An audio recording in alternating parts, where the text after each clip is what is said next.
He tenido múltiples acosadores en Internet a lo largo de mi vida, 9 para ser precisos, y 3 de ellos fueron realmente aterradores.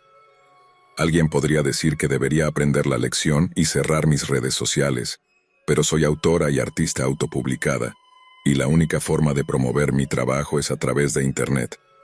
Además, ¿por qué debería huir y esconderme y no mostrar mis talentos debido a unos pocos lunáticos delirantes? Esto debe ser parte del paquete de ser creadora. Era 2013 y manejaba 2 blogs, una página de Facebook y un Twitter.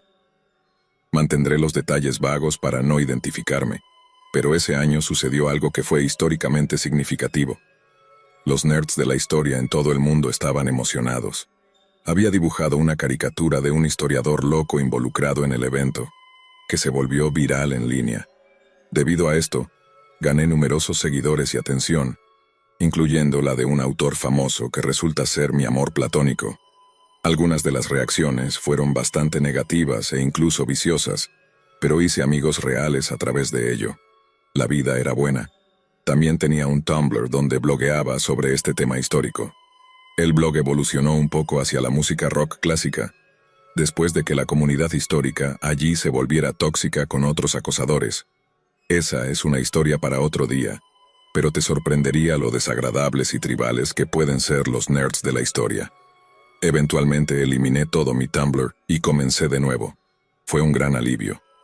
Aproximadamente un año después del drama de la comunidad histórica, alguien a quien llamaré Chica Otoño, me siguió en mi nuevo Tumblr, y yo la seguí de vuelta sin pensar demasiado. Seguía a personas todo el tiempo. Luego, en Twitter, recibí un mensaje de una mujer a quien llamaré Benny, agradeciéndome por seguirla en Tumblr. Me quedé helada porque no había publicado nada en mi nuevo Tumblr que me conectara con mi Twitter. No publiqué ningún arte que pudiera vincularme con el dibujo viral. Nada de nerds de la historia. Solo se trataba de viejas bandas de rock, memes y música. Revisé los me gusta de su Twitter y noté que había dado me gusta a mis comentarios a un historiador prominente en 2013. De alguna manera, una persona de la comunidad histórica había encontrado mi nuevo Tumblr a pesar de no tener arte ni historia en él. Debía haber hecho algo para identificarme, pero no podía pensar en qué. No puse fotos de mi rostro en Tumblr, pero sí puse fotos en mi Twitter. Tal vez fue una publicación sobre la banda Queen. Quizás reconoció mi forma de escribir sobre la banda por mi viejo Tumblr. Cuando revisé sus publicaciones, vi que en 2013 había publicado una foto de mi rostro que no provenía de Twitter en absoluto. Era la foto de perfil de mi sitio web de arte. Así que también estaba suscrita allí. Puedo ver las direcciones de correo electrónico de los suscriptores, así que vi que su correo era Chica Otoño, como su nombre de usuario en Tumblr. El dibujo viral estaba a la venta allí, así que supongo que era fácil encontrarme, pero publicar mi foto es un comportamiento espeluznante. Mostraba que había estado observándome durante un año antes de contactarme, y de alguna manera había rastreado mi nuevo Tumblr, sin que yo compartiera enlaces. Poco después, recibí un mensaje de Facebook de Benny, así que conocía mi nombre completo. Estaba furiosa. Solo había revelado mi primer nombre en Twitter, mi sitio web de arte tenía un nombre diferente. Escribo novelas bajo un seudónimo separado y nunca había puesto ninguna parte de mi nombre en Tumblr. Fui a revisar mi otro blog serio que era estrictamente para mis libros y, sorpresa, Benny también estaba allí. Estaba vinculado a mi sitio web de arte porque dibujo mis propias portadas y dirigía a la gente a comprar mi arte allí. Supongo que había acechado todas las páginas relacionadas con la comunidad histórica y encontró mi rostro allí, pero debía estar operando bajo un perfil falso. No estaba en ninguno de mis grupos de Facebook, grupos que había dejado por las peleas locas en la comunidad histórica. Simplemente asumí que era una de esos trolls acosadores. Bloqueé a Benny en Facebook ya que no permito extraños, pero estúpidamente decidí comunicarme con ella en Twitter solo para ver qué quería y quién era realmente. Actuó como una superfan masiva, tuiteándome todo el día, todos los días. Mi teléfono vibraba constantemente en mi bolsillo en el trabajo. Principalmente, estaba presumiendo, mostrándome todas las cosas que recibía gratis en los eventos, que sospecho eran en realidad el botín de un hábito serio de robo en tiendas. También afirmaba tener una variedad de enfermedades raras y seguía enviándome fotos de montones de pastillas que supuestamente le habían recetado. Una mañana me desperté a las 7 a.m. y mi teléfono vibró 36 veces, todos tweets de ella en las primeras horas de la mañana. Eso fue la gota que colmó el vaso. La bloqueé en todas las plataformas. La siguiente parte es mi culpa. En el pasado tuve muchos problemas con mi familia, que es altamente disfuncional. En mis días de joven estudiante enojada, desahogué mis problemas familiares en Twitter. Benny también tenía una madre abusiva y encontró mis viejos tweets, y se solidarizó con sus propias historias muy salvajes de maltrato parental. Realmente lamento no haber eliminado estos tweets el momento en que la bloqueé. Ella buscó en el registro electoral, en el que no deberíamos haber estado en primer lugar, y reveló la dirección de mi madre en Twitter y envió mis tweets sobre mi madre a su Facebook, lo que causó una tremenda pelea en casa. Escribió a mi autor famoso crush diciéndole que yo era una lunática y exigiéndole que dejara de seguirme. Peor aún, encontró a uno de los frikis de la historia, un acosador anterior, y afirmó falsamente que la había abusado racialmente ya que ella es medio japonesa. Soy autista y contactó a la Sociedad Nacional de Autismo para preguntar si el comportamiento vano y narcisista era un síntoma de autismo, etiquetándome en ello desde una nueva cuenta para que recibiera la notificación. Contactó a otros seguidores míos que conocía de la universidad y les dijo que pasaran mensajes, completos con emojis de cuchillos y fotos de hojas que había comprado por internet. Y aparentemente me estaba maldiciendo con hechizos de brujería. Para mi alivio, hubo una pausa repentina donde estaba acosando a alguien más. Pensé que había terminado hasta un año después. Estaba de vacaciones en 2015 cuando reapareció con un nuevo Twitter. A finales de 2014 comencé a coleccionar muñecas y a hacer fotografía, así que al verme comentar en una publicación de Tumblr de alguien, bloquear no funcionó adecuadamente en ese entonces. Ella comenzó a enviar mensajes a mi amiga diciéndole que todavía jugaba con Barbies. No le cuento a la gente sobre mi colección de muñecas. Es estrictamente entre mí y la comunidad de coleccionistas adultos. Realmente no había escape. Benny había venido por mi nerd de historia. Había venido por mi arte y escritura. Había ido por mis celebridades y ahora estaba interfiriendo con mi hobby de muñecas. Se enviaron más fotos de cuchillos, por lo que llamé a la policía, quienes simplemente me aconsejaron eliminar las redes sociales y con ellas todos mis sitios de libros y arte. Pero no, decidí jugar a su propio juego. Ella comenzó a jactarse de sus habilidades artísticas y de cómo era mejor que la autista fanática de muñecas. Hice una búsqueda inversa de imagen en su pintura y me llevó a un sitio de arte de Chica Otoño. Se ofrecía para comisiones con su dirección de correo electrónico, número de teléfono y universidad, y a través del sitio de su universidad encontré su nombre real y luego su dirección. Ese fin de semana la inscribí en cientos de piezas de correo basura, revistas para adultos, catálogos realmente raros sobre agricultura y pesca, y luego me senté a ver cómo tenía un colapso épico sobre cómo yo, a quien ahora llamaba su acosador celoso de largo plazo, había plantado un rastreador GPS en ella y estaba amenazando con ir a su casa. Eliminó todas sus cuentas y han pasado 9 años desde la última vez que supe de ella. Realmente creo que era esquizofrénica porque justo antes de eliminar todo, afirmaba que su familia intentaba drogarla y matarla. La mitad de sus pastillas eran suplementos vitamínicos. Estaba loca. Espero que nunca vuelva a encontrarme y mi arte ya no está a la venta y solo hago comisiones de portadas de libros estos días. Espero que ahora esté recibiendo alguna medicación genuina.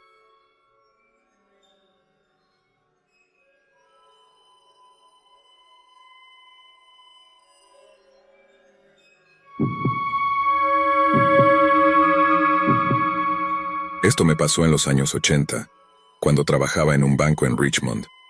Mi amigo Marty y yo solíamos almorzar juntos la mayoría de los días. Trabajábamos en un centro de datos donde no había mucho a nuestro alrededor, excepto una tienda de sándwiches al otro lado de la calle. Comprábamos nuestra comida y volvíamos a comer en nuestra sala de almuerzo. La mayoría de las veces comprábamos un sándwich de 30 centímetros y medio y lo dividíamos entre los dos. En este día en particular decidimos ir a comprar nuestro habitual sándwich de atún de 30 centímetros y medio para compartirlo. Compramos el sándwich como lo hacíamos todas las otras veces y lo llevamos de vuelta. Ambos tomamos la mitad del sándwich. Fui el primero en darle un mordisco. Después de morder el sándwich empezó a crujir y no era lechuga. Marty me miraba tan divertido que escupí el bocado y pasé los dedos por el sándwich. Todo el sándwich tenía pequeños trozos de vidrio. Eso nos asustó. Estoy tan contento de no haberlo tragado. Llevamos ambas mitades de nuestros sándwiches de vuelta a la tienda de sándwiches. Entramos y ella se veía sorprendida de vernos de regreso. Le dijimos lo que encontramos en nuestra comida, y ella pensó que era gracioso. Eso nos enfureció y ella nos preguntó si queríamos otro sándwich. Dijimos que no, que queríamos nuestro dinero de vuelta. Ella fue a buscar al gerente y él actuó de manera indiferente ante la situación. Eso nos puso a Marty y a mí en un estado de ánimo vengativo. Pude haber resultado gravemente herido. Nos devolvieron el dinero y volvimos a la oficina. Buscamos el número del departamento de salud y Marty los llamó. Ella explicó lo que acabábamos de pasar y nos dijeron que lo investigarían. Pasaron un par de días y el departamento de salud nos llamó de vuelta. Fueron a la tienda y estaban usando una olla de barro agrietada para almacenar el atún. Les dieron 24 horas para conseguir una nueva olla de barro y les indicaron que descartaran ese atún inmediatamente. Cuando volvieron a comprobar si habían cumplido, todavía estaban usando la misma olla de barro. Supongo que pensaban que todo seguía siendo una broma. Terminaron cerrando el lugar y se convirtió en un lote de autos. Es tan aterrador pensar en lo que podría haber pasado si hubiera tragado ese vidrio. Bueno, esta es mi historia aterradora de sándwiches. Puede que no sea la más aterradora, pero les aseguro que me asustó muchísimo.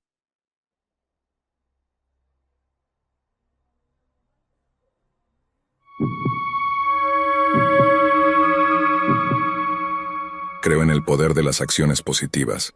Pienso que cuando pones positividad en el universo, la positividad vuelve a ti. Por esa razón trato de esparcir energía positiva diciendo hola y sonriendo, preguntándole a la gente sobre su día y preocupándome por su respuesta. Un verano llevé esto a otro nivel. Un día, al entrar en Wally World, noté a una anciana esperando el tranvía que mi ciudad proporciona para llevar a la gente de un lado a otro. Básicamente es un pequeño autobús. Es para los ancianos y los estudiantes, y el servicio es gratuito para todos los demás. El costo es muy mínimo. Después de terminar mis compras y salir de la tienda, noté que la mujer todavía estaba parada en la parada del tranvía. Le pregunté si estaba esperando el tranvía porque el horario en el poste de la parada indicaba que el último tranvía de esa ubicación había salido unos minutos antes de que yo llegara. La mujer explicó que alguien se le había adelantado en la fila de la tienda y temía haber perdido el último tranvía, pero que conocía al conductor y esperaba que volviera a recogerla. Como habían pasado unos 30 minutos desde que el tranvía se fue, no estaba convencido de que eso fuera a suceder. Le pregunté si vivía cerca y me dijo que vivía a aproximadamente 1,5 kilómetros de distancia. Le dije que, si me lo permitía, estaría feliz de llevarla a casa. Ella aceptó y pusimos su carrito de compras y sus comestibles en la parte trasera de mi SUV. La llevé a su casa, empujé su carrito de compras por el camino de entrada y lo dejé en el porche de la casa. Esperé a que entrara de manera segura, le hice una señal con la mano y luego continué con mis asuntos, sintiéndome bastante bien conmigo mismo. Una semana después, encontré a un hombre mayor también varado por el tranvía. Lo llevé a su casa y me agradeció, y de nuevo continué con mi vida. Aquí es donde la historia se vuelve loca. Una noche recordé que me quedaba poco gasolina, y la mañana siguiente muy temprano se esperaba que estuviera presente en la oficina de mi empresa. Normalmente trabajo en casa, pero de vez en cuando nos llaman para una reunión u otra actividad en la oficina. Así que decidí conducir aproximadamente 2,5 kilómetros desde mi casa a una tienda de conveniencia para echar gasolina y no tener que levantarme más temprano y lidiar con eso por la mañana. Normalmente me despierto por la mañana, me pongo unos leggings y una camiseta y comienzo mi día, pero ir a la oficina significaba que tendría que levantarme más temprano para maquillarme, arreglarme el cabello y encontrar un atuendo razonable para la oficina. Alrededor del anochecer, me subí a mi coche y me dirigí a la estación de gasolina. Me detuve en la bomba, salí, inserté mi tarjeta de crédito y comencé a llenar mi coche con gasolina. Cuando terminé de echar gasolina, una joven se me acercó. Parecía tener unos 20 años y tenía una expresión realmente extraña en su rostro. Dijo que había tenido una discusión con su novio y que él la había dejado en la estación de gasolina sin forma de regresar a casa. Me preguntó si había alguna manera en que pudiera darle un aventón a su casa. Me dijo que vivía muy cerca, pero demasiado lejos para caminar. Me sentí un poco reacia, no sé si fue solo una sensación, pero acepté. Le dije que tenía que entrar en la tienda de conveniencia para comprar una cosa más y que volvería enseguida. Cuando entré en la tienda, la dependienta tenía una expresión extraña en su rostro. Me preguntó qué me había dicho la joven. Le conté la historia y que iba a darle un aventón a su casa. La dependienta me dijo que esperara allí mismo. Dijo que no debía regresar a mi coche. Incluso me preguntó si había cerrado las puertas, lo cual había hecho porque soy completamente paranoica sobre que alguien se esconda en el asiento trasero. Le pregunté a la dependienta qué estaba pasando y me dijo que habían llamado a la policía. Giró la pantalla de su computadora para que pudiera verla. Había una foto de la joven en el estacionamiento con la palabra alerta sobre su cabeza. Mi sangre se heló. Después de lo que pareció una eternidad, 3 coches de policía llegaron rugiendo al estacionamiento con las luces parpadeando. La policía se acercó a la joven, quien intentó correr, pero la aprehendieron y la pusieron esposas. Miré al asiento trasero de uno de los otros coches de policía y vi a un joven. Unos minutos más tarde, uno de los oficiales de policía entró en la tienda y comenzó a hablar con la dependienta. Le pregunté al oficial qué estaba pasando. Me dijo que esta joven y su novio habían estado acechando a personas en estaciones de gasolina y tiendas de conveniencia, convenciéndolas de darle a la joven un aventón a su casa. Cuando la persona accedía, la joven conducía al buen samaritano a una calle oscura donde su cómplice esperaba. Luego los dos robaban al conductor, lo golpeaban y robaban su coche. Aparentemente habían estado haciendo esto en todo el sur, principalmente en pueblos pequeños y amistosos. No mencioné al oficial que había aceptado darle un aventón a la joven. Solo caminé hasta mi coche, me subí, cerré las puertas y conduje a casa. Temblé todo el camino a casa, pensando en lo que podría haberme pasado esa noche. Cuando llegué a casa, abracé a mi hija con fuerza. Mi buena acción podría haberla dejado huérfana. Me tomó un tiempo antes de sentirme segura saliendo por la noche. Todavía trato de esparcir positividad en el mundo y soy amable con la gente. Mi filosofía es nunca ser la última gota de nadie. Sin embargo, ya no doy aventones a desconocidos.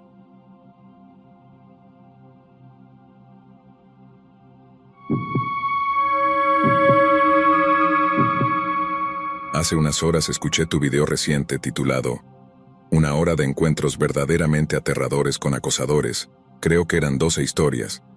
Y mientras ponía la ropa a lavar y calentaba mi almuerzo, me pregunté si alguna vez había tenido un acosador. 4 eventos vinieron a mi mente, pero el peor de todos ocurrió en 2018. A principios de octubre de 2018, me mudé a una gran ciudad cerca de mi ciudad natal llamada Salónica, aquí en Grecia. Si lo dije mal, lo siento. En general, ese periodo de mi vida fue un torbellino de nuevas experiencias. Acababa de regresar de pasar unas semanas en Italia con un programa de intercambio Erasmus, y habían pasado unas pocas semanas desde que perdí a otro miembro de mi familia, el tercero en un lapso de 3 años. Estaba emocionalmente destrozada y, al mismo tiempo, en estado de alerta máxima y entumecida. Dios sabe cómo podía sentir todas estas emociones conflictivas al mismo tiempo. Me mudé a la casa de mi tía, y una de mis tareas era mantenerla limpia y abastecer el refrigerador y los armarios. Pero Salónica es muy conocida por sus cortes de agua y electricidad. La ciudad es tan antigua que nunca se diseñó para manejar a tantas personas, y muchas veces, alrededor de la primavera hasta el verano, si no ha llovido, gran parte de la ciudad se queda sin agua, o si ha habido tiempo lluvioso o tormentoso, algunos postes o redes eléctricas se dañan, causando apagones que duran horas y hasta días. En 2018, fue una situación similar en los meses de marzo, abril y mayo. En marzo, experimenté mi primer corte de agua anunciado, pero soy una veterana experimentada en lo que respecta a cortes de agua y electricidad. Los viví cuando vivía en una isla, que podía estar semanas hasta un mes sin agua ni electricidad, e incluso entonces teníamos escasez de alimentos debido a las horribles condiciones climáticas. Así que hice lo que me enseñaron a hacer. Compré botellas de agua y cerré la cisterna del inodoro para que, cuando y si volviera el agua, la fuerza del agua corriendo por las tuberías no dañara la cisterna o las tuberías. La abriría lentamente 1 hora después de que volviera el agua para estar segura. Mi tía me dijo que me uniera a un grupo local de Facebook para obtener actualizaciones sobre qué región de la ciudad tiene agua o electricidad, y para revisar regularmente la página de Facebook de la Compañía Pública de Agua, ya que publicaban actualizaciones. Estaba en el grupo de Facebook de la ciudad cuando, 5 horas después del corte de agua, alguien publicó que el agua había vuelto y estaba en mi región. Verifiqué rápidamente, pero aún nada. Sabía que estas cosas tomaban tiempo. Mi región era grande, así que tenía que ser paciente. En los comentarios de esa publicación, había un tipo llamado Abdullah que estaba escribiendo y preguntando si el agua en el vecindario de San Ponton había vuelto, y el autor original dijo que residía en la misma área que Abdullah y que tenía agua sin problemas. Abdullah luego publicó en el grupo diciendo que todo su bloque de apartamentos no tenía agua y que sentía que era discriminación porque la mayoría de los inquilinos eran personas de Oriente Medio. Los comentarios intentaban calmarlo y decirle que tuviera paciencia, que la infraestructura de la ciudad no se había actualizado desde los años 60 o 80 en el mejor de los casos. Tontamente, decidí comentar en la publicación de Abdullah diciendo que vivía en el mismo vecindario y que no tenía agua, y le aconsejé que tuviera paciencia, ya que puede llevar horas restaurar el agua porque somos muchas personas. Abdullah simplemente dio me gusta a mi comentario y volví a estudiar para la universidad. 3 horas después, el agua volvió y estaba llenando cubos de plástico con agua, regando las plantas y planeando empezar a cocinar comida para varios días y darme un baño. Estaba viendo publicaciones de personas diciendo que ahora tenían cortes de electricidad, así que me estaba preparando para eso cuando mi teléfono sonó con una notificación de Instagram. Abdullah había encontrado mi Instagram y me había seguido. En ese entonces, mi Instagram no estaba conectado a mi cuenta de Facebook y estaba bajo un apodo mío y no tenía una foto de perfil de mi cara, a diferencia de mi cuenta de Facebook, ni había publicado mi cara en Instagram. Solo hacía fotografías de paisajes y naturaleza, pero había publicado varias historias de Instagram, detallando la saga del corte de agua de manera graciosa, pero eran vistas principalmente por mis amigos de la vida real y 4 amigos en línea. Nunca tuve mucha tracción en mi Instagram. Abdullah me envió un mensaje en Instagram preguntándome cómo estaba la presión del agua para mí, y le dije que todo estaba normal y le pregunté si el agua había vuelto a su bloque de apartamentos. Confirmó que el agua había vuelto, y que ahora todos se estaban preparando para los cortes de electricidad en las primeras horas de la mañana. Le deseé buena suerte y comencé a preparar comidas y tontamente publiqué sobre eso en Instagram. En el segundo en que la historia estuvo publicada, me preguntó qué comida estaba haciendo y compartió su preparación de comida. Hablamos un poco mientras cocinábamos. Fue agradable y no había nada ominoso, pero al terminar de cocinar y planear darme un baño y relajarme, le deseé buenas noches, pero seguí hablando con mi hermana y algunos otros amigos en la aplicación, e incluso publiqué una historia o 2, si recuerdo bien. Luego, a la 1 a.m., noté que tenía un mensaje de Abdullah preguntándome de manera bastante grosera por qué no estaba durmiendo, y por qué seguía publicando si ya le había deseado buenas noches y preguntándome por qué era una mentirosa. Solo le dije que estaba hablando con mi familia antes de dormir.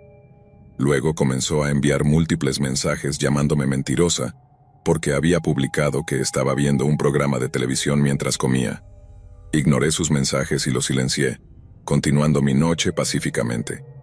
A la mañana siguiente, mientras me preparaba para la clase, vi los nuevos mensajes y me llamaba nombres horribles, y luego se detenía por 6 horas, y solo enviaba un mensaje de buenos días. Me enojé y le dije que estaba siendo grosero, y que dejara de llamarme nombres o lo bloquearía. Se disculpó y luego comenzó a llamarme querida o mi querida.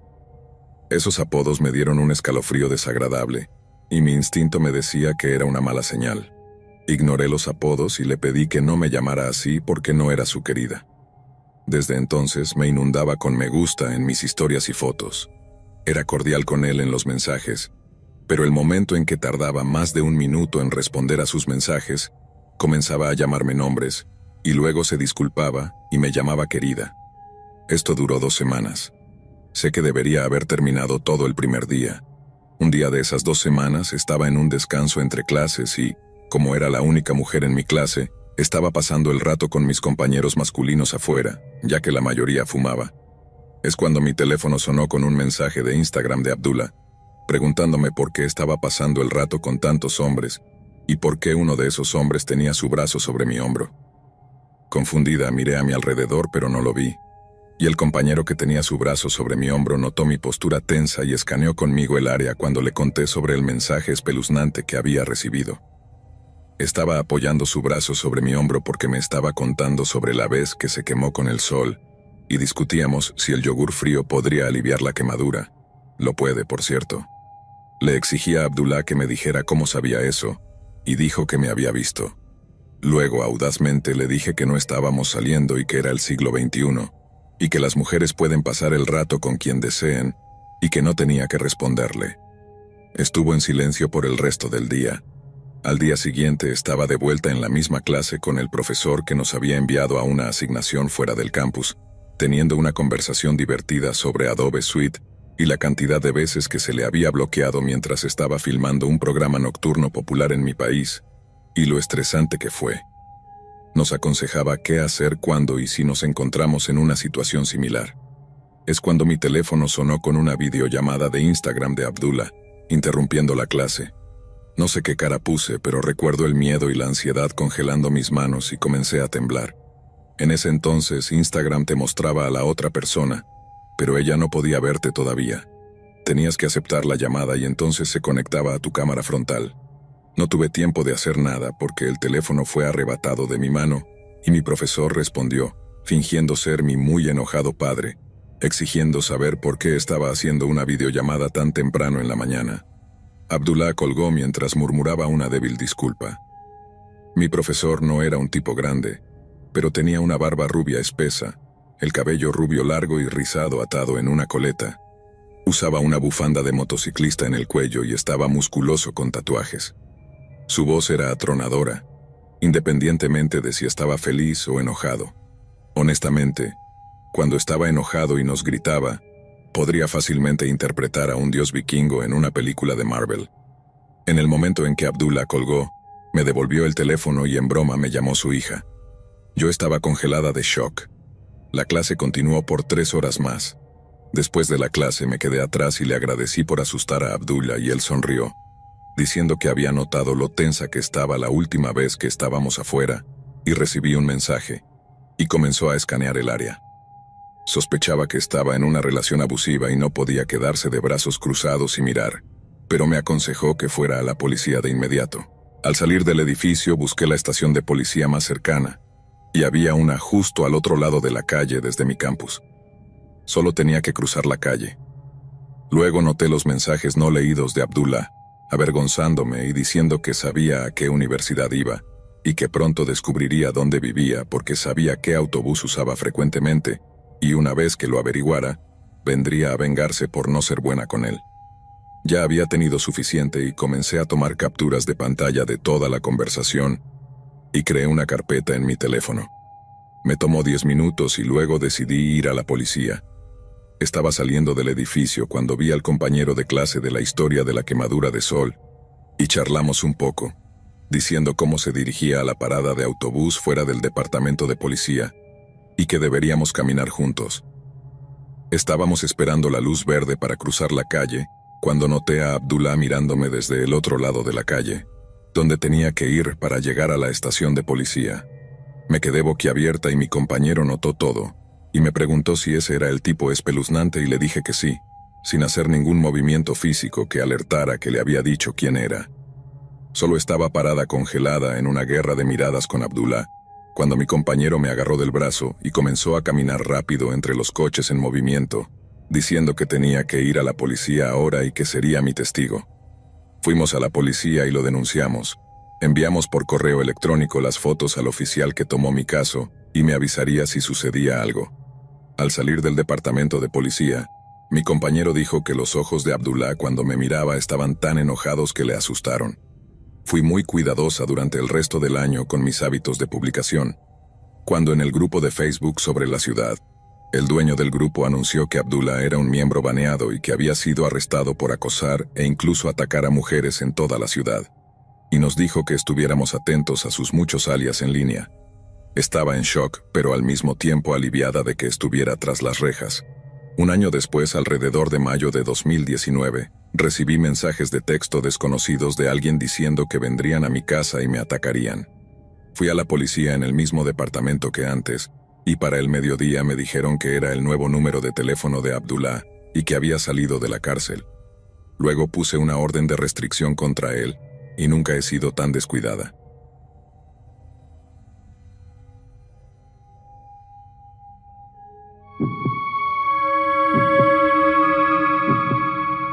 Desde que mi hermana Paula se mudó a una casa nueva en un vecindario muy bonito, estaba muy emocionada. Una vez que instaló sus muebles y se acercaba el invierno, planeó una gran fiesta de Navidad que superaría a todas las fiestas.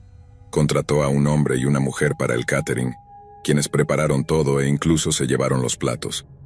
Vaya, después de la fabulosa fiesta no pude dormir y algo dentro de mí no dejaba de repasar todo. Siempre cerramos bien, así que ¿por qué la inquietud? Paula vino a mi casa al día siguiente y, mientras me contaba sobre su noche agitada y cómo no pudo dormir, le grité que yo también tuve el mismo problema. De repente, ella se levantó de un salto y me dijo que fuera con ella. Hablamos mientras conducíamos hasta su casa, compartiendo los mismos sentimientos de miedo y preocupación por la seguridad que yo había tenido. Cuando llegamos, todo estaba bien y tranquilo. Ella dijo que íbamos a revisar cada ventana metódicamente, primero abajo y luego arriba. Lo que encontramos fue que alguien había intentado, desde dentro, quitar el soporte del gato para poder mirar por la ventana del cuarto de lavado que da al frente de la casa, pero lo habíamos asegurado bien, por suerte, aunque definitivamente había sido manipulado. Pero en la ventana del comedor estaba desbloqueada. Cuando compró la casa, cambió y mejoró todas las cerraduras y también revisó que todas las ventanas estuvieran aseguradas, pero esta estaba desbloqueada. Arriba, otra ventana también estaba abierta, justo encima de la otra en el dormitorio del frente. Mi tío tenía su propio negocio de seguridad y rápidamente le instaló un buen sistema porque había perdido toda sensación de seguridad. Él explicó que una persona conducía hasta el camino de entrada. Luego otras dos recorrían la casa, una en cada piso, para ahorrar tiempo. Luego uno lanzaba una funda de almohada con tus cosas desde la ventana de arriba y el otro desde el primer piso. Y luego el conductor se iba con todo en menos de 7 minutos, incluso en una casa de 4 habitaciones. Podría haber sido una catástrofe porque creíamos que estaban a punto de regresar después de haber preparado la casa. Nos alegramos de haber escuchado esa pequeña voz interna. Más tarde también encontramos una pantalla de baño rota, cortada para empujarla en forma de V, y hasta las herramientas de doblar metal todavía en el alféizar para su uso posterior. Con todas las características del buen sistema de seguridad y cámaras, realmente se sintió bien nuevamente en su casa. Más adelante hizo que le dieran mantenimiento a su aire acondicionado al cambiar la temporada. El hombre actuó de manera bastante insinuante con ella, coqueteando y acercándose demasiado después de cerrar los detalles de pago a su empresa por el mantenimiento estacional. Era una locura. Siempre habían sido buenos y profesionales. Los habíamos usado durante muchos años en nuestra familia. Él se fue, y ella se sintió aliviada de vivir sola allí. Al día siguiente se enojó con el nuevo sistema de alarma que no funcionaba correctamente. Una zona que no existía reportaba un problema, y una luz roja estaba encendida en la puerta trasera. Estaba exasperada. Mi tío se puso a revisar los detalles en el suelo cuando le dije que iba a mirar abajo. Este era un sistema cableado, antes de que salieran los inalámbricos. Mientras revisaba el cableado en el marco de la puerta trasera, miré en su sótano y bingo. Allí, oculto en una viga del sótano, había un cable de la puerta trasera cortado en ángulo, como hacen los jardineros al cortar una rosa. Los electricistas cortan el cable de cobre en línea recta para ahorrar todo lo que puedan, ya que es caro y puede que luego necesiten solo un poco más. Sabíamos que nadie más había estado en esa casa. Lo reparamos rápidamente y activamos la alarma religiosamente. Realmente creo que las primeras personas tenían la intención de robar su casa, y el segundo hombre del horno iba a asaltarla entrando silenciosamente por la puerta trasera, sabiendo que el cable estaba cortado y luego subiría a su dormitorio. Gracias a Dios todo se evitó escuchando nuestro instinto y actuando rápidamente para asegurar su hogar y no procrastinar. No te asustes y estate preparado.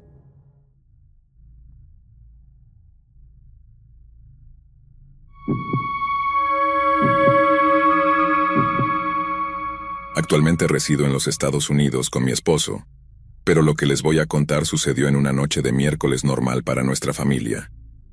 Yo tenía solo 15 años en ese entonces. Mis padres se iban alrededor de las 8 p.m. para asistir a su reunión semanal de Couples for Christ o algo parecido. Dado que la mayoría de las parejas llevaban a sus hijos, mi hermano pequeño solía ir con mis padres para jugar con otros niños. Esa noche, mi hermanito fue con mis padres y yo me quedé sola en casa. Estaba en mi habitación haciendo tareas escolares. Era una semana muy ocupada y estaba tratando de cumplir con un plazo. Ya eran las 10, 30 minutos más y lo haré. Seguía posponiendo el tiempo para no perder la concentración. Eran las 11:45, y sabía que mis padres regresarían muy pronto, ya que normalmente llegaban alrededor de las 12 a.m. Finalmente, me alejé de mi escritorio y tomé la basura que mi mamá me pidió que tirara. Nuestra residencia estaba en el segundo piso de nuestro edificio, así que después de cerrar la puerta con llave, tomé el ascensor, bajé al vestíbulo y abrí la puerta de seguridad. Fue solo un segundo después de salir del edificio cuando me di cuenta de lo extrañamente tranquilo que estaba afuera. En ese momento, me di cuenta de que la tienda de conveniencia en la calle había cerrado temprano esa noche y ya no había gente alrededor. Pasaban algunos coches, pero la calle estaba bien iluminada, así que no sentí miedo. Pensé para mis adentros. El contenedor está a solo 9 metros de distancia. ¿Por qué preocuparme? Mientras caminaba, de repente me sentí rara e incómoda. Algo dentro de mí me decía que revisara mi espalda.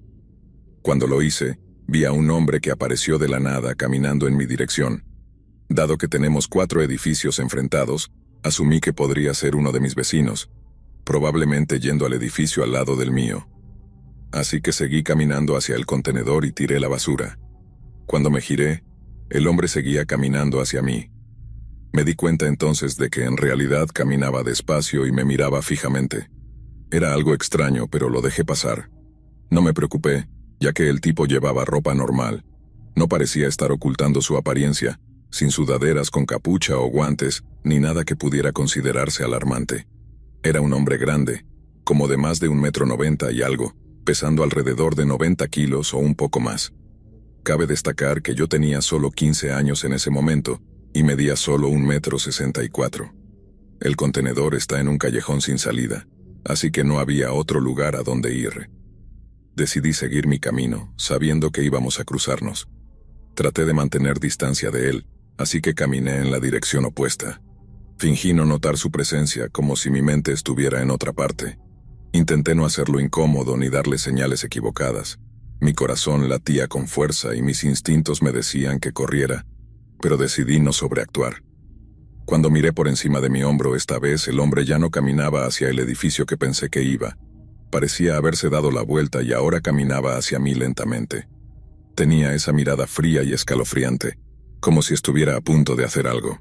Dado que recibir comentarios inapropiados es algo que mi mamá y yo experimentamos de manera normal, aprendí de ella que darles una mirada firme hará que se vayan. Le di una mirada de advertencia, como diciendo, «Sé lo que estás haciendo, hombre», para mostrarle que no tenía miedo. Por dentro ya me sentía enferma del estómago, pero estaba alerta. Me giré y miré directamente hacia la dirección de mi edificio. «¿Qué planeas hacer?», pensaba, pero continué caminando, tratando de mantener la calma. El hombre seguía acercándose lentamente, sus ojos fijos en mí. Llegué a la puerta de mi edificio, mi corazón latiendo con fuerza. Miré por encima del hombro una vez más y vi que el hombre se había detenido, mirándome desde la distancia. Lo que sucedió a continuación es una pesadilla que nunca olvidaré. En un abrir y cerrar de ojos, escuché pasos corriendo hacia mí, y 2 brazos enormes me abrazaron con fuerza y me levantaron del suelo. Me quedé realmente sorprendida, pensando qué diablos estaba pasando. Todo fue tan rápido que ni siquiera puedo expresar con palabras lo veloz que sucedió todo. Estaba temblando, mi visión se volvió negra por un segundo y estaba entrando en pánico, luchando agresivamente y sin parar para soltarme de su apretón. Saltaba y ponía todo mi peso en el suelo. Estaba gritando histéricamente pidiendo ayuda. Mi adrenalina estaba en modo extremo de lucha. Sentía que no podía respirar mientras luchaba. Todo fue tan rápido, me retorcía y me movía violentamente como si estuviera poseída, pateando hacia atrás sus piernas. No sé qué hizo que aflojara su agarre, pero logré escapar un poco. Cabe señalar que mientras intentaba agarrarme ya me había tocado en varias partes. Como una chica adolescente, eso me hizo sentir asqueada y horrorizada. Vi la aterradora sonrisa en su rostro mientras pedía ayuda. Luego me agarró de la muñeca con una sola mano. Parecía estar disfrutando de lo que estaba pasando. Intenté torcer mi muñeca para soltarme, pero su agarre era muy fuerte. Empecé a luchar de nuevo histéricamente. Me di la vuelta y usé mi mano izquierda dominante para darle un fuerte tirón para que me soltara. No me importaba si iba a romperme algún hueso en ese momento. Corrí hacia la carretera principal y vi a otro hombre caminando al otro lado de la calle. Grité, «¡Ayuda, me están secuestrando!». Pero este tipo salió corriendo en lugar de ayudarme como un cobarde. Si me preguntas por qué no corrí hacia la puerta de seguridad de mi edificio, es porque necesitaba una llave para abrirla y suele atascarse. No podía arriesgarme a darle la espalda otra vez y que él me atrapara. Mientras se acercaba nuevamente, saqué mis llaves de casa del bolsillo y le apunté con una. Le dije, «Retrocede, no voy a dudar en acabar contigo, así que retrocede». Le estaba gritando y llamándolo nombres. Empecé a menospreciarlo, llamándolo desesperado y estúpido. Honestamente, no sé qué demonios estaba haciendo en ese momento, pero comencé a llenarme de rabia y violencia. Mis pensamientos de lastimarlo si se acercaba estaban por todos lados. Sentía que mis venas temporales iban a explotar en cualquier momento. Me sentía violada. Él solo se detuvo donde estaba mirándome fijamente. Pasé de estar asustada a estar enojada. Sabía que no tenía ninguna oportunidad contra él, pero no estaba dispuesta a rendirme sin luchar. Pensé que si me daba más tiempo para hacer una escena, tendría más posibilidades de que mis padres llegaran en cualquier momento, o de atraer la atención de alguien más. Me sentí mal porque nadie ni siquiera abrió sus ventanas para ver quién estaba gritando afuera. Él parecía sorprendido por mis reacciones, desconcertado y no parecía entender lo que estaba diciendo. Cuando me habló en su idioma natal, supe que no hablaba inglés. Vi un coche de policía acercándose con las luces rojas y azules, y sentí que era ahora o nunca.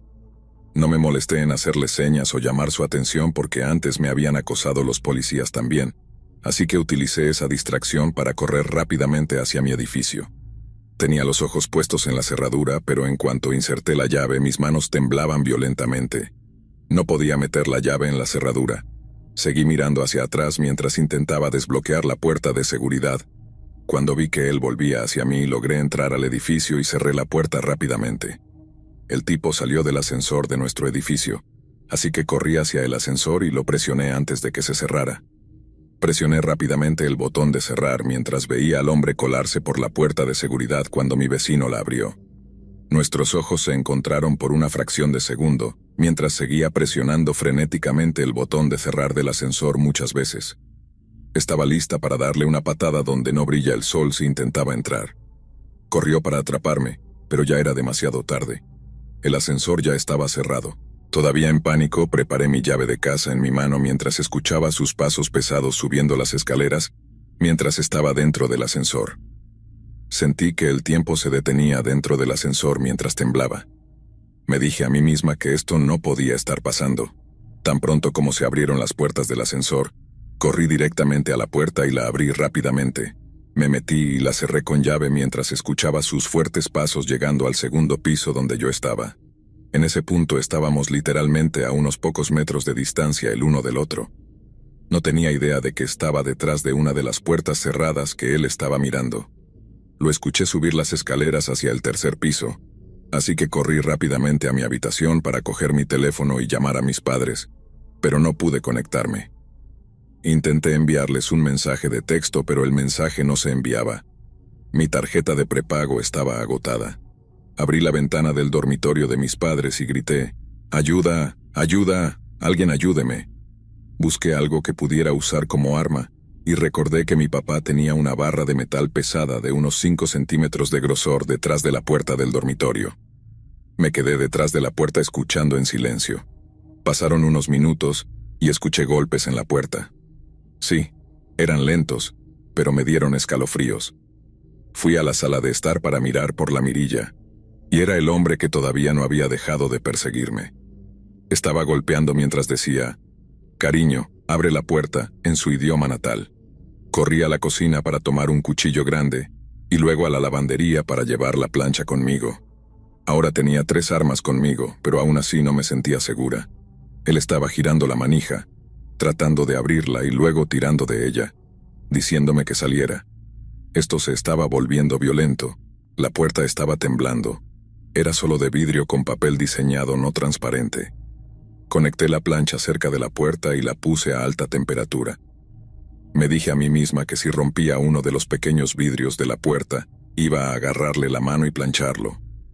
Finalmente, nuestro vecino abrió la puerta y confrontó al hombre sobre los ruidos fuertes. Los escuché hablar mientras yo temblaba violentamente sosteniendo la plancha caliente. El hombre luego se fue. Mis padres y mi hermanito llegaron aproximadamente media hora después. Les conté a mis padres lo que había sucedido. Desde entonces instalamos cámaras de seguridad frente a la puerta. Eventualmente me fui ese año para ir a la universidad. Sí, me gradué de la secundaria a los 15. No porque sea inteligente ni nada, sino porque tengo un currículo corto en la escuela.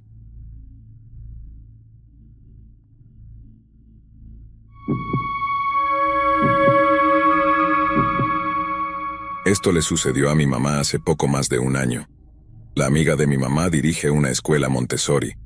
El personal y los maestros de la escuela iban a organizar una fiesta esa noche para los estudiantes y sus padres. Mi mamá se ofreció a comprar algunos suministros para la fiesta y algunos pequeños regalos para la rifa que iban a realizar esa noche, mientras su amiga recogía algo de comida en la charcutería de Publix. Mi mamá eligió Target, porque pensó que un par de esas bolsas de regalos llenas de artículos de oferta al frente de la tienda serían buenos regalos de bajo costo para la rifa. Así que mi mamá puso sus bolsas en el maletero y comenzó a salir del estacionamiento. Estaba a punto de salir cuando un hombre se detuvo a su lado. Mi mamá estaba en su propio mundo, como de costumbre, por lo que no notó que él estaba allí hasta que tocó la bocina del coche. El sonido repentino la asustó y se giró instintivamente hacia la dirección de donde provenía el sonido. Vio a un hombre en un coche destartalado haciéndole el gesto habitual de bajar la ventana. Mi mamá obedeció. El hombre se disculpó por asustarla y señaló hacia la parte trasera de su coche, diciendo: «Solo quería informarte que tu maletero no está cerrado». Esto era posible porque el maletero de mi mamá requiere un poco de fuerza para cerrarlo completamente. Mi mamá agradeció al hombre y avanzó. Olvidó subir la ventana, así que se detuvo para dejar que otro coche girara. El hombre se detuvo a su lado de nuevo y comenzó a hablar. Le dijo que pensaba que el pestillo estaba roto y se ofreció a arreglarlo. Señaló una gran camioneta roja al final del estacionamiento de Target y dijo: «Si estacionas junto a esa camioneta roja allí, puedo arreglar el pestillo de tu maletero. Todas mis herramientas están en esa camioneta. No me tomará más de 5 minutos, 10 minutos como mucho arreglarlo». Mi mamá puede no seguir las noticias, pero tiene mucha calle, y sus alarmas internas comenzaron a sonar. En primer lugar, ¿por qué el espacio de estacionamiento específico? No podía simplemente ir a buscar sus herramientas de la camioneta y encontrarse con mi mamá en un lugar menos concurrido del estacionamiento. En segundo lugar, ¿por qué no tenía sus herramientas en el coche destartalado que estaba conduciendo? Por último, notó que las ventanas de la camioneta roja eran tan oscuras que sería difícil saber si había alguien esperando dentro. Mi mamá intentó no sonar alarmada y le dijo al hombre que tenía prisa porque podía pedirle a su mecánico que revisara el pestillo del maletero por la mañana. Avanzó y el buen samaritano se detuvo a su lado de nuevo, esta vez con un tono de voz más insistente.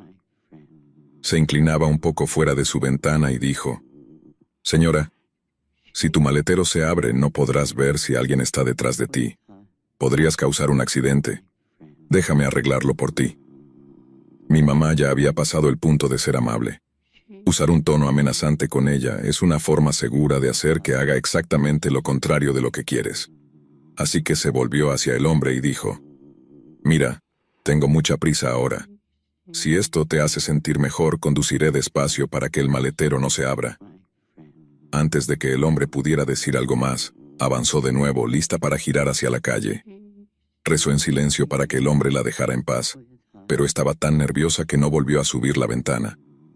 Naturalmente el hombre se detuvo a su lado otra vez, pero esta vez había dejado cualquier pretensión de ser amable. Dijo: Señora, necesitas detenerte y dejarme arreglar tu maletero antes de que mates a alguien. Vuelve a mi camioneta y lo arreglaré por ti. Mi mamá le gritó al hombre que la dejara en paz. El hombre le gritó de vuelta: deja de ser tan egoísta y déjame arreglar tu maletero. Fue entonces cuando la mujer sentada en el coche detrás de mi mamá tocó la bocina. Esto sorprendió a mi mamá porque pensó que la mujer intentaba avanzar, pero no tenía a dónde ir por el tráfico en dirección contraria. La mujer salió de su coche. Estaba bien vestida y parecía enojada mientras cerraba la puerta del coche de un golpe. Mi mamá empezó a entrar en pánico preguntándose si ahora iba a tener una confrontación con la mujer cuando todo lo que quería era alejarse de todo este drama. Para alivio de mi mamá, la mujer no se dirigió hacia su coche, sino hacia el del hombre. Ella le gritó: sé lo que estás haciendo, deja a esa mujer en paz. El hombre le dijo a la mujer que se ocupara de sus propios asuntos y que no sabía de qué estaba hablando. La mujer levantó su teléfono, tomó una foto del coche del hombre y dijo: tengo tu número de matrícula. De repente, el hombre avanzó hacia el tráfico en dirección contraria. Giró bruscamente a la derecha y se alejó a toda velocidad. La mujer se acercó al coche de mi mamá. Mi mamá estaba ansiosa mientras bajaba la ventana del lado del conductor. La mujer le preguntó si estaba bien. Mi mamá dijo: creo que sí, pero sabía que sonaba tan confundida como se sentía en ese momento. Entonces, la mujer soltó una bomba. Explicó que el hombre que estaba jugando al buen samaritano era en realidad parte de una red de tráfico humano que había surgido recientemente en nuestro condado. Se hacían pasar por buenos samaritanos que querían ayudar a una mujer con algún problema en su coche que supuestamente estaba teniendo, generalmente relacionado con la parte trasera del coche, como un maletero roto, un silenciador caído o un alerón suelto. El objetivo es hacer que la mujer se estacione en un espacio específico junto a un vehículo que está ocupado con un cómplice o dos. Una vez que la mujer se estaciona en el lugar designado, el buen samaritano la bloquea con su vehículo mientras el cómplice que espera en el otro vehículo sale. Le muestra a la mujer su arma y le dice que no la lastimará si se queda callada. En mi área, los terrenos de acecho preferidos para esta red de tráfico son los estacionamientos de Publix y Target. Mi mamá y la mujer que se detuvo para ayudarla dieron sus declaraciones a la policía. La policía tiene la marca y modelo del vehículo del hombre y su número de matrícula, pero hasta el día de hoy todavía no lo han encontrado. Lo más probable es que sospechen que su cómplice en la camioneta roja se fue antes de que la policía pudiera llegar al estacionamiento de Target y hayan trasladado sus operaciones a otra área por ahora. Antes de terminar, hay algunas cosas que debes tener en cuenta. Este incidente ocurrió en un bonito suburbio, no en una gran ciudad. Sucedió entre las 3:30 y 4:30 p.m., en un día claro y soleado, en un estacionamiento que estaba lejos de estar vacío.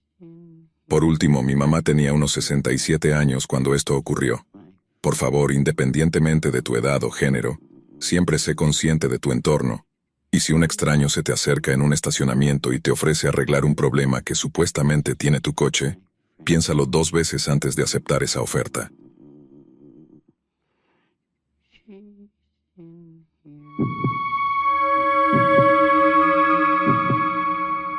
Todo comenzó de manera inocente, casi inofensiva. Un día recibí una carta en mi buzón. No tenía remitente, solo mi nombre escrito con una caligrafía cuidadosa. Dentro había una nota sencilla: para Angie, con cariño. Pensé que tal vez algún amigo o familiar me estaba enviando un mensaje afectuoso de manera anónima, así que no le di mayor importancia. Pero a medida que pasaron los días, las cartas se volvieron más frecuentes y extrañas. Pronto, empezaron a llegar pequeños regalos junto con las cartas. Flores, peluches y chocolates aparecían en mi puerta sin ninguna explicación, acompañados de mensajes escritos a mano que decían cosas como: siempre estoy pensando en ti, o eres mi inspiración. La incomodidad comenzó a instalarse en mi mente. No tenía idea de quién podría estar haciendo esto, y aunque al principio parecía inofensivo, la repetición constante y la falta de un remitente claro empezaron a preocuparme. Cada regalo parecía ser más personal que el anterior, como si quien los enviaba conociera detalles íntimos de mi vida. Una vez, recibí un collar que había mencionado casualmente en una conversación meses antes. Esto me hizo sentir aún más vigilada y expuesta. La frecuencia de estos regalos aumentó, y con cada uno mi ansiedad crecía. Los regalos y las cartas fueron solo el comienzo. Unos días después empecé a recibir llamadas telefónicas anónimas. Cada vez que contestaba no había nadie del otro lado. Solo una respiración pesada y pausada, como si alguien estuviera disfrutando del miedo que comenzaba a apoderarse de mí. Intentaba colgar rápidamente, pero las llamadas se repetían a diferentes horas del día y la noche. Intenté ignorarlo al principio, pero la frecuencia y la persistencia de las llamadas aumentaron. Empecé a sentirme paranoica, revisando constantemente mi entorno y preguntándome quién podría estar observándome. Había noches en las que apenas dormía, despierta en la oscuridad, escuchando cualquier ruido que pudiera indicar la presencia de alguien. Las llamadas comenzaron a interferir con mi vida diaria. Durante el trabajo mi teléfono sonaba constantemente, y cada vez que contestaba, esa misma respiración aterradora llenaba mis oídos. No podía concentrarme, y la falta de sueño empezó a afectar mi salud. Me encontraba al borde del colapso, atrapada en un ciclo de miedo y ansiedad. A medida que pasaban las semanas, mi miedo se convirtió en paranoia constante. Empecé a notar cosas extrañas alrededor de mi casa, huellas en el jardín que no eran mías, ventanas que encontré entreabiertas cuando estaba segura de haberlas cerrado. La sensación de ser observada se volvió abrumadora. Cada vez que salía de mi casa, sentía ojos invisibles siguiéndome. Una noche, mientras me preparaba para ir a la cama, miré por la ventana y lo vi. Un hombre estaba parado en la oscuridad, mirándome fijamente desde el otro lado de la calle. Su rostro estaba parcialmente cubierto por las sombras, pero pude ver una sonrisa torcida que me hizo helar la sangre. Corrí a cerrar las cortinas, mi corazón latiendo con fuerza en mi pecho. No pude dormir esa noche. Cada crujido y cada sombra en la pared me hacía saltar de miedo. Me levanté varias veces para revisar las puertas y ventanas, asegurándome de que estuvieran bien cerradas. La imagen de ese hombre sonriéndome desde la oscuridad se repetía en mi mente una y otra vez. Sabía que no podía seguir viviendo así, pero no sabía qué hacer. Al día siguiente decidí que no podía seguir ignorando lo que estaba pasando. Fui a la policía y les conté sobre las cartas, los regalos, las llamadas y el hombre que había visto. Tomaron nota de mi denuncia, pero sin pruebas concretas. Solo podían prometer patrullas adicionales en mi vecindario. Sentí una mezcla de alivio y frustración. Sabía que necesitaba hacer algo más para protegerme. Instalé cámaras de seguridad alrededor de mi casa y cambié todas las cerraduras. Empecé a evitar salir sola y siempre me aseguraba de estar acompañada. Pero a pesar de todas las precauciones, la sensación de ser observada no desaparecía.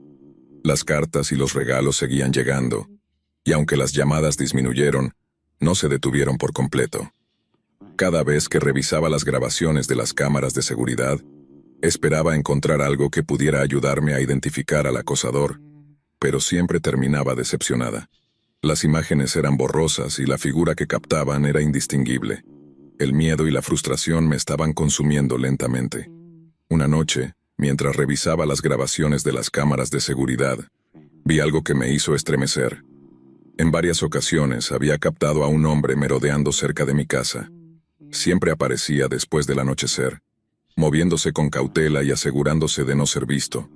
El rostro no era del todo visible, pero su postura y movimientos eran inconfundibles. Era el mismo hombre que había visto desde mi ventana. Decidí tomar una captura de las imágenes y llevarlas a la policía. Esta vez, con las pruebas en la mano, fueron más receptivos. Prometieron intensificar la vigilancia y me aconsejaron que me mantuviera alerta y segura. Sentí una ligera esperanza de que pronto todo esto terminaría, pero el miedo seguía presente. Los días siguientes fueron tensos. Me sentía como una prisionera en mi propia casa, temiendo salir y temiendo quedarme. Cada ruido, cada sombra me ponía en alerta máxima. Estaba al borde del agotamiento, pero sabía que debía mantenerme fuerte. La policía me dijo que estaban cerca de atrapar al acosador, pero cada día que pasaba sin noticias, aumentaba mi desesperación. Una noche, mientras estaba en casa, recibí otra llamada anónima. Esta vez, la respiración pesada fue acompañada por un susurro apenas audible. «Te estoy viendo, Angie». Mi piel se erizó y colgué inmediatamente, pero algo en la voz me resultó vagamente familiar, aunque no pude identificarla en ese momento. Finalmente, La policía logró identificar y capturar al acosador. Era un hombre llamado Lucas, un cliente que había conocido hace 5 años cuando trabajaba en una tienda local. Lo había ayudado en una situación difícil y aparentemente, él había desarrollado una obsesión enfermiza conmigo desde entonces. El día que me informaron de su captura, sentí una mezcla de alivio y terror.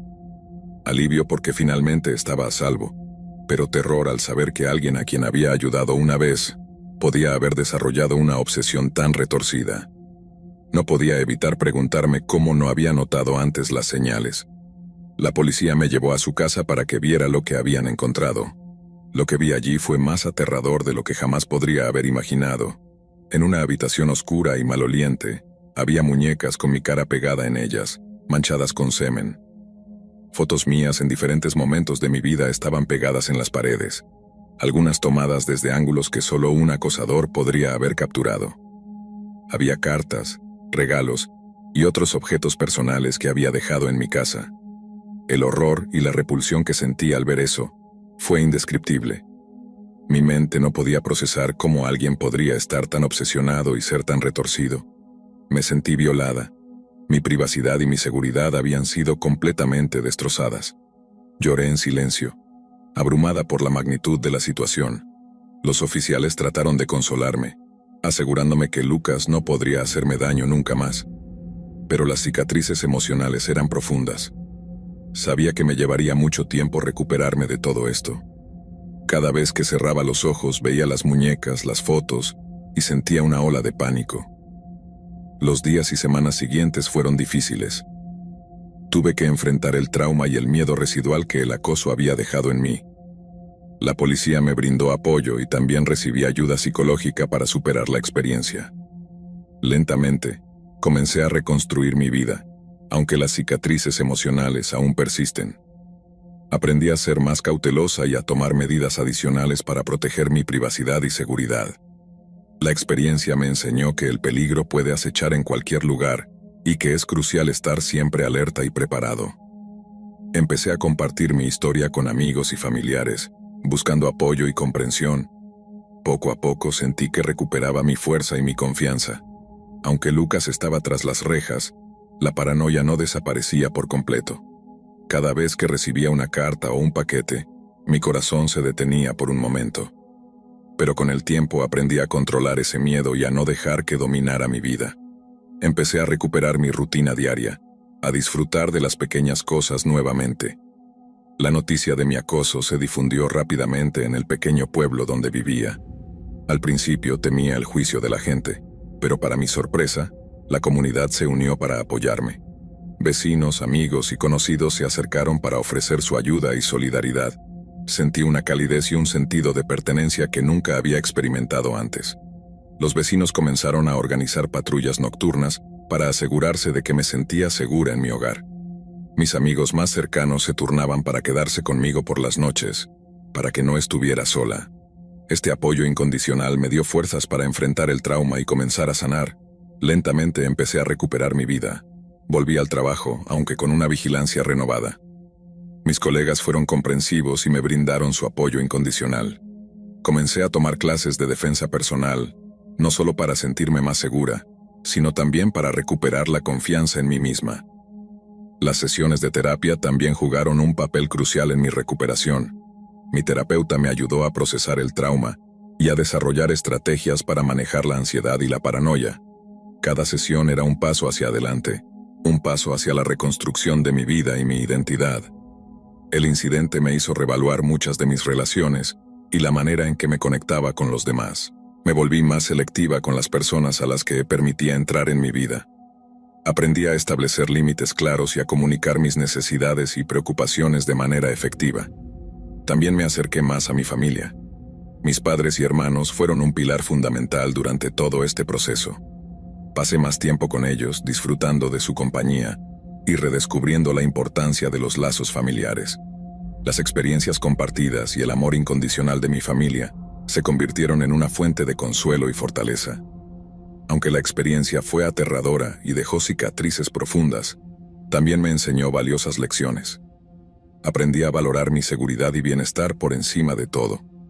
Me convertí en una persona más fuerte, más resiliente y más consciente de mis propias capacidades.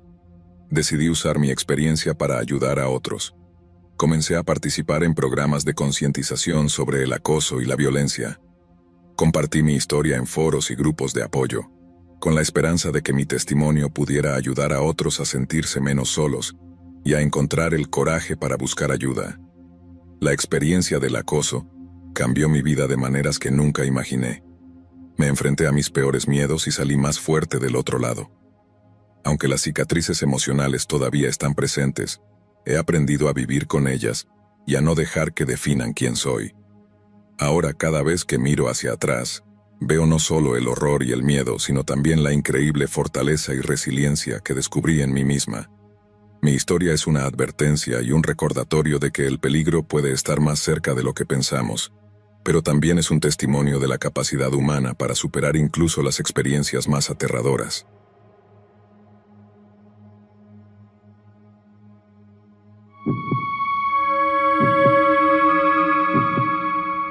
Esto sucedió hace poco, alrededor de 3 semanas. Yo y 3 amigos estábamos pasando el rato en un centro comercial una noche. Estábamos bromeando y publicando clips en TikTok. De repente, una de mis amigas empezó a reír y le pregunté de qué se reía. Me dijo que el tipo detrás de nosotros no dejaba de mirarme. Cuando me giré, era un tipo mayor que solo me miraba. Llevaba gafas de sol negras, una gorra, un viejo chándal de Adidas y zapatos muy desgastados, además de una barba que daba asco.